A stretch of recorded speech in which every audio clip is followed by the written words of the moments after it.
केही दिनदेखि सोसियल मिडियामा चाहिँ जेनजीको रियल लिडर चाहिँ को हो भन्ने आइरहेको छ।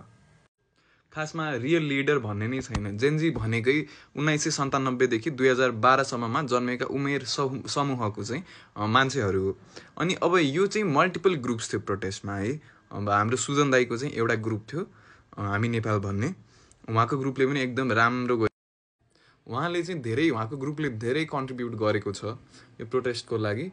अनि अब एउटा चाहिँ तपाईँको ग्याप के भयो भन्दाखेरि उहाँले गरेको हेर्ने चाहिँ इन्स्टाग्राममा भएको मान्छेहरूले, अब उहाँ फेसबुकहरूमा सायद त्यति उहाँको ग्रुप एक्टिभ छैन होला, इन्स्टाग्राममा एक्टिभ थियो र हामीले एकदम मजाले देखिरहेको थियौँ उहाँको ग्रुपले एकदम राम्रो काम गरिरहेको थियो।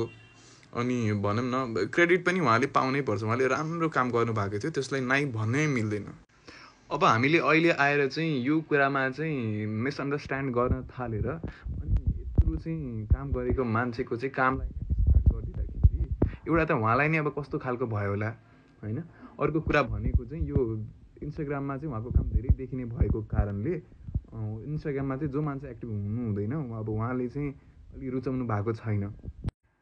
तर यो खासमा लिडरको कुरा नै होइन। एक हिसाबले उहाँहरूले नै सरकार चाहिँ गठन गर्नमा ठुलो चाहिँ सहयोगिता भयो उहाँहरूको। त्यो कारणले गर्दाखेरि चाहिँ अब चाहिँ हामीले फेरि यहीमा चाहिँ झगडा गर्न थाल्यौँ, को हो कसो हो भनेर गर्न थाल्यौँ भने चाहिँ त्यो हाम्रो एकदम दुर्भाग्यको कुरा हुन्छ, किनभने सरकार गठन भइसकेको छ। अब यसमा पनि उहाँलाई अब त भनौँ न हाम्रो एजेन्डाजहरू के छ त, बेटर नेपालको लागि के चाहिन्छ भन्ने कुरा चाहिँ यो पुट फोर्थ गर्नलाई पो हामीले उहाँलाई इन्करेज गर्ने हो होइन। अब त फेरि गऱ्यो भने त फेरि अस्थिरता आउँछ देशमा। सरकार फेरि त्यो अलिकति कम्प्रोमाइजिङ ठाउँमा चाहिँ हुन्छ।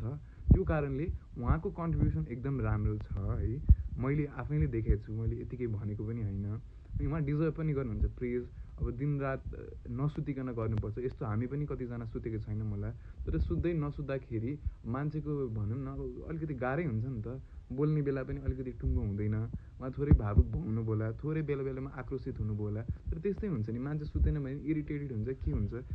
यो एकदम ह्युमन गुण हो। अब उहाँले चाहिँ जुन तरिकाको चाहिँ बिहानदेखि बेलुकासम्म खट्ने काम गर्नु भइरहेको छ, त्यो गर्दाखेरि धेरै गाह्रो हुन्छ। त्यो कारणले बरु इन्स्टाग्राममा पनि उहाँहरूको काम हेर्नुहोस्। उहाँ चाहिँ भनौँ न उहाँको group is a deserving group है। त्यसको लागि चाहिँ मेरो पनि उहाँहरूलाई एकदम बेस्ट लक, बेस्ट विसेस छ। उहाँहरूले चाहिँ त्यो यत्तिकै गर्नुभएको होइन, राम्रो काम गरेरै पुग्नु भएको हो। प्लिज यो यसरी चाहिँ के भन्छ डिबेट भयो, कसले के गर्यो, को लिडर भन्ने कुरा भयो भने उहाँको ग्रुपको लिडर उहाँ नै हो है, अरू कोही होइन। म त्यो अरू केही भन्दिनँ, उहाँको ग्रुपको लिडर उहाँ नै हो।